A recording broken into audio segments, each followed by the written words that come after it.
Mike, and welcome to Retro Boost. Metroid Prime Remastered is upon us, and quite the remaster it is. I remember absolutely losing my mind as a kid when they announced that Metroid Prime and Prime 2, for that matter, were coming to the Wii with the Metroid Prime trilogy. Had it pre-ordered and everything. Got a free shirt with it. All kinds of fun stuff. And it blew my mind to be able to play those games again, but with the new Wii controls that Prime 3 used. So now, here we are with that happening again, because the pointer controls are intact, if you like that kind of thing. Or you can do the GameCube controls, the best of both worlds, which the trilogy version, to my recollection, can't do. But it's also been like completely visually revamped, which is awesome. It's one of the prettiest games that I've played personally on Switch, though to a degree that isn't saying much because I haven't played many games on Switch. But it still looked awesome. What I want to do is compare this new incredible HD experience to the base game to see really how far we've come. But as this is a retro gaming enhancement kind of focused channel, I want to do that using some retro gaming enhancement devices. Since it's the GameCube, we got two main options going to go with. I'm going to use the Insurrection Industries CARBY, which is an excellent digital AV adapter. It's basically an HDMI adapter. Plugs directly into the GameCube's digital AV input, or output rather. That is only found on the DOL001 models that had the ability to run component video, and then adapts that to HDMI. It's very awesome. If you're a GameCube enthusiast, I definitely recommend it because the picture quality is awesome. And the other device we'll use is the RetroTINK 5X Pro.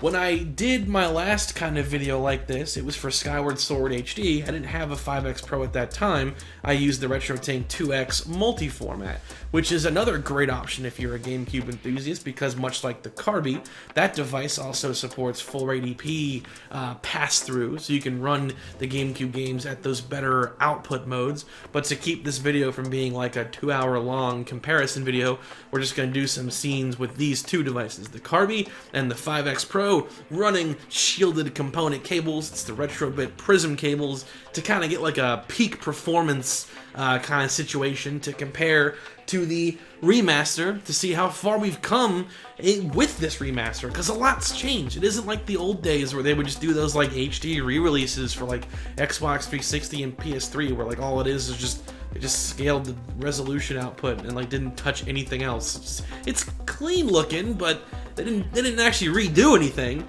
Now we're in like the remake remaster era here. Stuff like this and the new Dead Space, fantastic. So let's check out the CARBY first, comparing it to the remaster, an assortment of scenes and moments to compare against.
Evacuate immediately.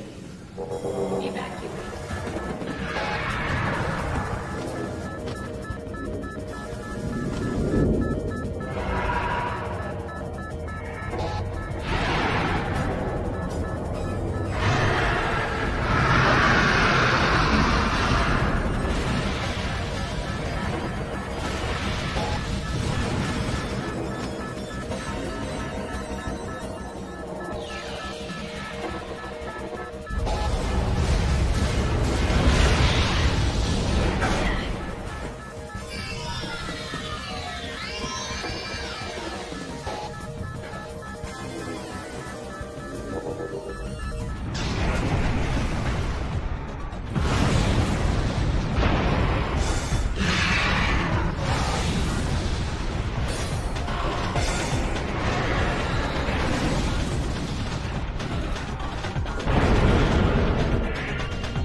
CARBY does an excellent job. It's definitely an incredible step up from just using like base composite or S video, but we can also see that the remaster, like I said before, is more than just scaling it to HD. It's a complete overhaul.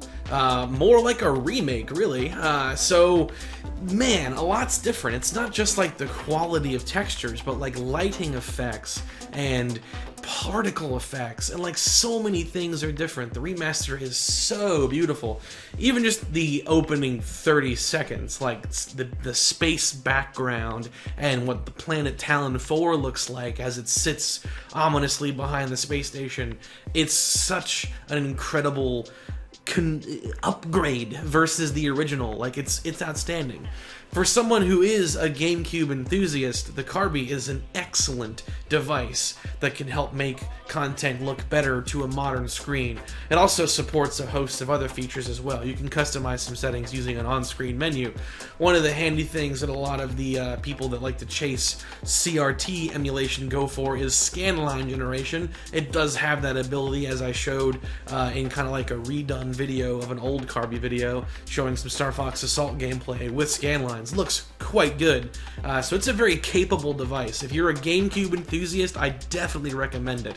If you have like an assortment of consoles, something like the 2X Pro multi-format, if you can get your hands on one at least, or the 5X Pro is really great. And if you're pure like retro, like pre-component era kind of consoles, the 2X Pro is excellent for consoles like the Super Nintendo, the Genesis, the N64. It can do component as well, it just can't do 480p pass-through, so you kind of hit the limit there with consoles like the GameCube, the PS2, the Xbox. Something like the 5X Pro will be better. Speaking of the 5X Pro, let's check out the 5X Pro. So, the 5X Pro, like the CARBY, is able to handle and take 480p native input, whereas the CARBY is essentially passing it through, converting it to digital. The 5X Pro does that, but also gives us 1080p output. It's a very customizable device as well. There's a host of options you have at your disposal to getting your ideal picture. There's multiple output resolutions, there's multiple horizontal sampling modes, there's multiple filters for how it handles image softness and sharpness. There's a gigantic scanline generation suite. It's an incredible device. What we're going to do for Metroid Prime today is kind of like my preferred settings for the GameCube, which would be 1080p over, which kind of gets like a more kind of top to bottom screen filling kind of CRT type presentation, and generic 4:3, which is kind of the only real option for the GameCube in that output mode for resolution at least, and then the smooth filter for the kind of like sharpness softness experience.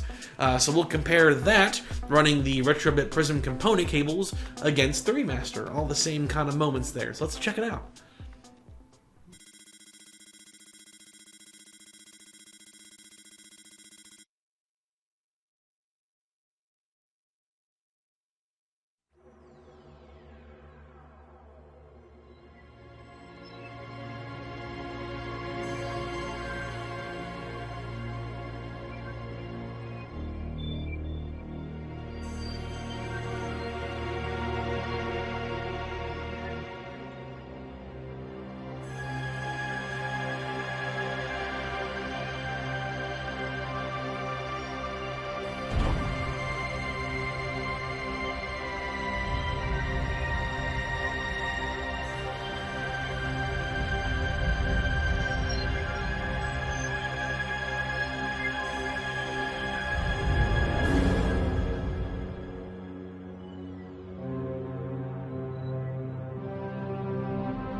Ooh, man, very, very impressive. I think that between the two enhancement devices, for this example here, for GameCube specifically, I think CARBY's the better of the two. It comes across a little bit more like vibrant and sharper compared to the 5X Pro, although color specifically isn't the biggest thing because there are built-in options to mess with color, plus your TV can edit color. Colors are the biggest thing, but it definitely comes across as the sharper, more defined device versus the 5X Pro, for GameCube at least. So, kind of what I've said in the past, if you're a GameCube enthusiast, the CARBY is an excellent device to look into if you have the right model. If you had a large collection of consoles, something like the 5X Pro might make more sense. But man, does it go to show how far the remaster has come. That is a just gigantic difference between the new and the old. It's more than just like a texture up conversion like what emulation can do. It's way more than that. All new lighting effects, particle effects. Some animations are different too. They've added animations and changed others, which kind of brings me into a couple little things I wanted to note here. So there's some changes that I wasn't really expecting that I'm glad that are there, and I'm also kind of like, huh, that are there.